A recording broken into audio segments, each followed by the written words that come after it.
Good morning, I'm Jake Sherman, And I am Andrew Desiderio. and welcome to the Daily Punch brought to you by Punchbowl News. It is Friday, August 21st, 2026. Let's get into the mix here.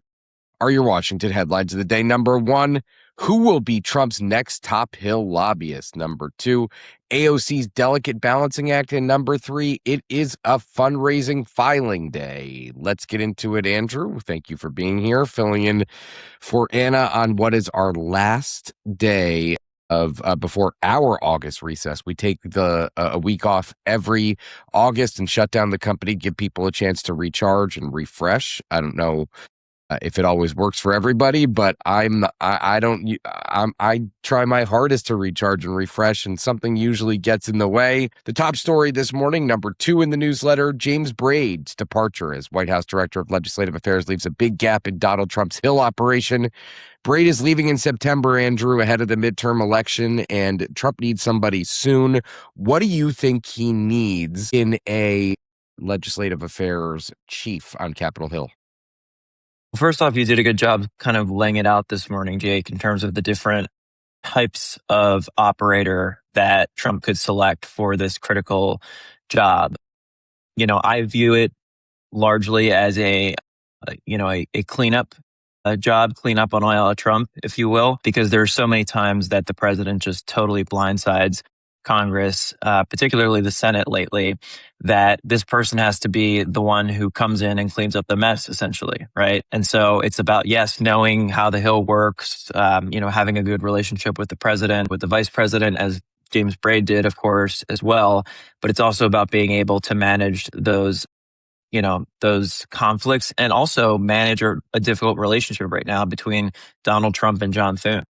Yeah, well, and also just, I think, and we mentioned this yesterday, I think they need to find somebody who could deal with Democrats. And I don't know if they, whether they care about that or not is not necessarily material to me. Braid did a great job. I mean, they had Democratic support on some legislation, but most of the big legislative accomplishments, and this is not a criticism of the White House, were done on, a partisan basis the last Congress, right? I mean, reconciliation and a lot of things. CRs were even done on a partisan basis. They need somebody who could work with Democrats. Let's talk about some of the names that are being mentioned. Walker Barrett, a member of Susie Wiles' team in the White House. He has worked on Capitol Hill before. Jeff Freeland is very publicly angling for the job. He is already part of the legislative affairs team. Katie Bailey, another one of the members of the team who worked for Mike Braun in the Senate, also dates back to even Tom Coburn. The Hill, some people from the Hill, there's a lot of different directions he can go on Capitol Hill. Josh Grant, who is Tim Scott's legislative director, has been with the South Carolina Republicans since 2021. And then you can go outside. There's people like Amy Swanger, who's now the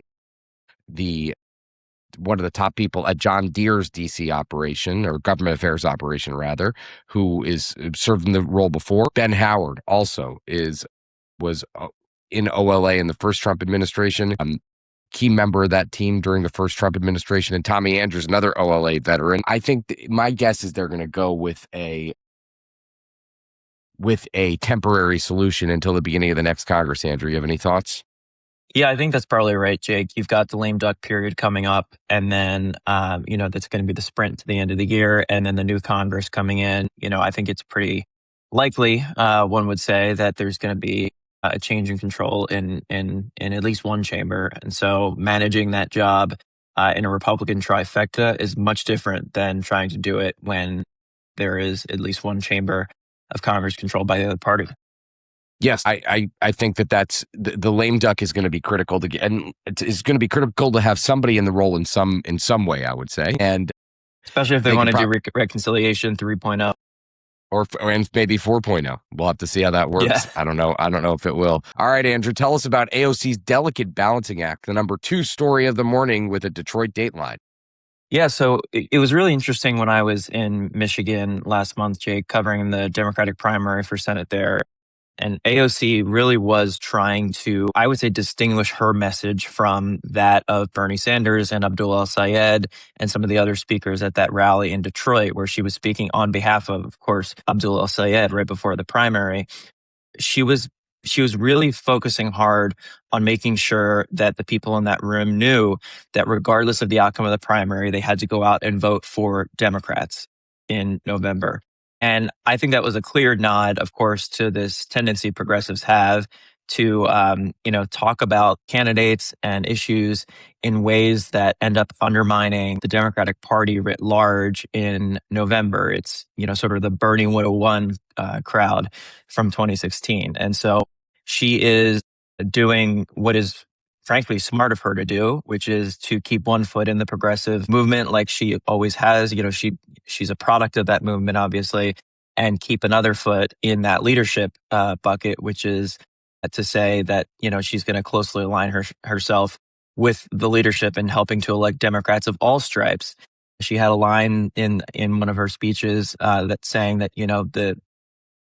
this administration will go to bounds that no Democrat ever will. And she was also the only one at that rally, frankly, to mention Mike Rogers' name. Mike Rogers, of course, the Republican nominee for that seat. So I think it was a really fascinating exercise in how she's positioning herself for 2028 and beyond.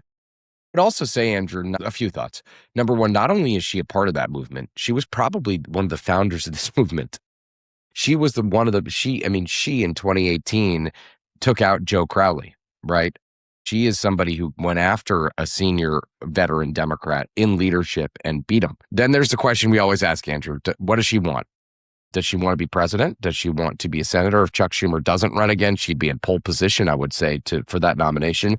If Chuck Schumer does run again, which I think is extraordinarily doubtful, I think, could take him on. I don't know. I don't know if she could beat him, but she could take him on. So a great item, I think Andrew. it doesn't matter really what she pursues in 2028. I think the fact that she's even talking the way that she's talking right now shows that she recognizes that she needs to act differently than, say, one Bernie Sanders did in 2016 and post.